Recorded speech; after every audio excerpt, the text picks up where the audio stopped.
It's raining here in Goa and we are doing the recap for the round 3 of the FIDE World Cup 2025. Amruta, today was the first game and 10 Indians were playing today, and guess what? None of the Indians lost their game. Isn't that amazing?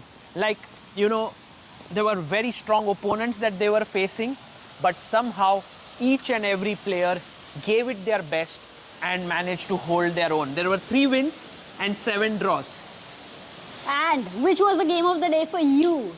For me, definitely the game of the day was the 2 Telugu boys who played phenomenally well. There was Hari Krishna, who played incredible chess to simply checkmate Daniel Darda. Like, that was a great game. Hari had sacrificed a queen before, right, in one of the encounters. And now, this time, he sacrificed an entire rook to beat his opponent. By the way, we are inside the playing hall, and I must tell you, I'm in love with this playing hall. If we can just show it here, it's looking so brilliant. There are 64 players still playing, and it's so well arranged and organized. And joining us is Harshit bhai. Bhai, kya hi trio ho gaya hai abhi. And so, we were talking about Hari Krishna. First sacrificed the queen, today sacrificed the rook. And also in the game yesterday, he also sacrificed a rook in that game as well, with rook takes e3 if I'm not mistaken. Against whom? In the same game, queen sack jab kiya tha, rook bhi sacrifice kiya tha. Again he sacrificed a rook. He's in great form. He's playing brilliantly. And what about Arjun Erigaisi? He played the same opening that he played against Wei Yi from Norway Chess, and we all thought that will Shamshiddin make the same mistake? Like, he would play this move king e7, but Shamshiddin was prepared. He played king f8, but Arjun was prepared even for the best response. Cinema tha wo, cinema.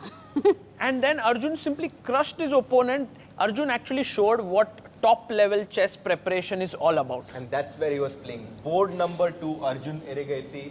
You can see there the white king on e4, the black king on d5. That means that white has won.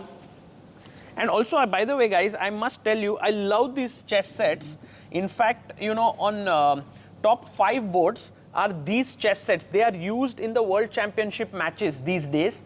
While if you go from board number 6, we have the normal chess sets that are being used. So I think the organizers have gone an extra mile.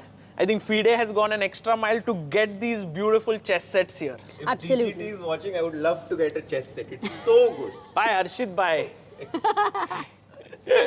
Smart man. But one more thing is, will this opening preparation, can we see something more elegant than this, or this will be the most elegant opening preparation of FIDE World Cup?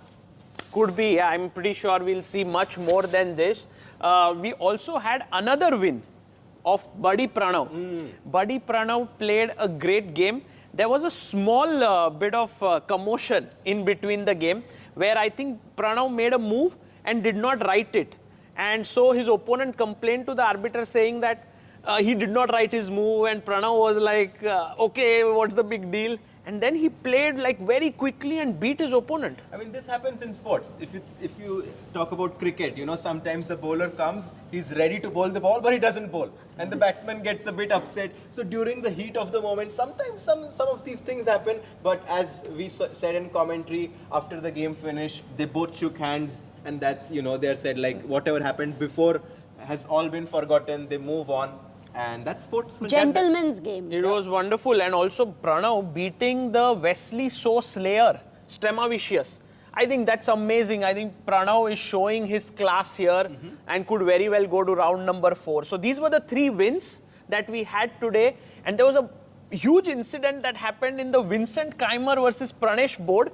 Where was that one? It must be board number 1. It must be board number 1 in the middle. Well, maybe not board number 1, but I think he's the highest rated player here. Board number 6 here, Vincent Keimer versus Pranesh. And something crazy happened here, because there was this position where Pranesh was planning to make a move, like it was rook takes d3 he wanted to take, and it was like a position was like this. Bishop was on c3 as well. Yeah. Maybe now we recreate this entire position. Yeah, it was this position. The rook was on e4. The black pawn's on f6, g6, No, it was G4. g4, king h4. Yes. And the white pawn is on f5. This was the position. Yes. And so what happened here was Pranesh was about to make his move from the black From side. this side, He was maybe. about to make this move, and he wanted to take this pawn, right? So he went with his hand like this. And as soon as he did this, And- Vincent shook his head. Vincent shook his head, but he touched the pawn. It No, like it went like Yeah. this. I'll something touched. exactly show you how it happened. Arre. He went like this, and these two fingers were here, and he was shivering actually. And one of the, like it happened like touched. this. it touched. And then Pranesh said, oh, I don't want to make this move. I mean, want he to play didn't bishop say b2 anything, or he a1. just No, played he a wanted move. to play this, and then eventually he made this move. Bishop a1. Yeah. And then then came the arbiter.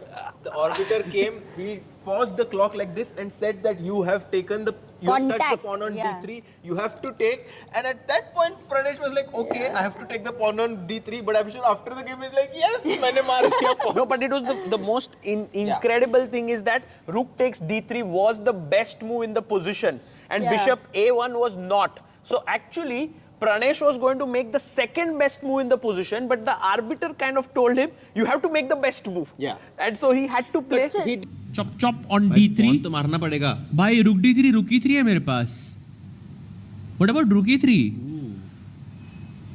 Nice point. Isn't that scary? Very scary.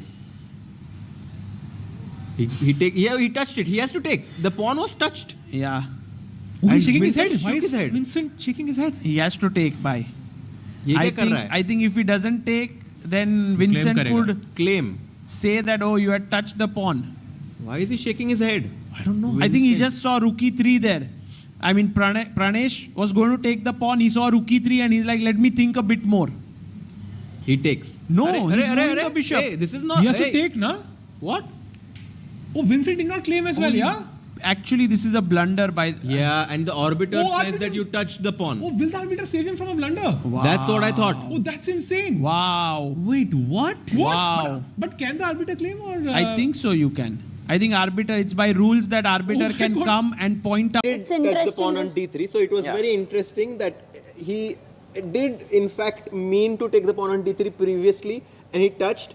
And in chess, if you touch a pawn, let's say you touch this pawn, he did not touch his rook. He touched the pawn, but the only legal move when you touch this pawn is rook captures d3, which So he had to take eventually it. he So, had so to take I in the would game. just call it a slightly different thing. Like when you touch, it's a proper touch. It can be different. Little bit of it is different. But sometimes it can happen that many people have gone to play some other piece and then you kind of touch your finger to some other piece. It's different. Here, this was a candidate move, and yeah, it was weird that this finger touches. So a kind of technical, very weird. I case. think, and also we have to check the rules, but I think when there is a touch to move incident that happens and the arbiter is around and sees it, he can on his own stop the clock and stop the play, doesn't need anyone to claim. That's what I think, Yeah. but we have to check the handbook They here. have to check the handbook, but Yeah. of course the I mean, the arbiters here arbiter at the book. FIDE World Cup are very professional. Very. This was too alert. Like immediately he came. and did it. We have to give kudos to the arbiter to even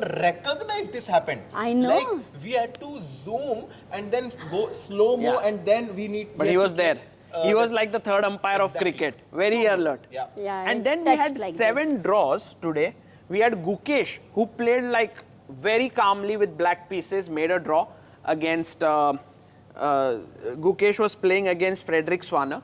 Then Pragnananda made a very calm draw against Robert Hovhannissian. So these two players with black. Vidit Gujarati made a very calm draw against Sam Shankland. So again, a very good result there. We had Diptyan Ghosh, who had a big chance against Gabriel Sargisian, but he missed it. In the end, a draw. No problem. The guy is doing pretty well. Karthik Venkatraman drew against Diach Bogdan. SL Narayanan drew against Yu Yangi. Both are doing incredibly well, these two youngsters. And then finally, I think we covered everyone here. Yeah, we have, Wow, 0% loss. yes, today, losses today 6.5 Too well. points out of 10 for Indians. So fantastic. I'm of the opinion that maybe all 10 of them can qualify to the next round, which will then have only 32 players and 10 Indians. But I don't think you guys agree on that. I mean, I will definitely say that this was the best round for Indians so far because none of us lost an individual game. I personally think that it will be 7 out of the 10 players who will qualify because we have seen a lot of upsets in the World Cup. We've seen a lot of big names get eliminated. 7 out of 10 would also be a great result for the Indians to qualify to round number 4, just 3 rounds away from qualifying to the candidates. Right, and Amruta, Wow. how many for you? Yeah, I mean, it could be 8. The way they played today, I do think there's a possibility of 8. And by the way, the biggest upset of today was Nadirbek Abdusattorov losing his game.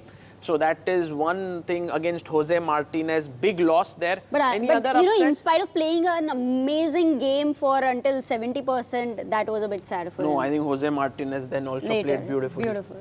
I think these were the major results. Levon won his Levon game. won his game. Wojtaszek beat Fedosiev. So many interesting results that are happening. But tomorrow is the second game. Tomorrow the eliminations and qualifications will happen. And those who tie at 1-1 will go to the tie breaks. We are pumped up. See you all tomorrow Hari in the ने live तो stream. इतने सारे sacrifices किए पर तुम लोग खाना मत sacrifice कर लो अभी Let's go for चलो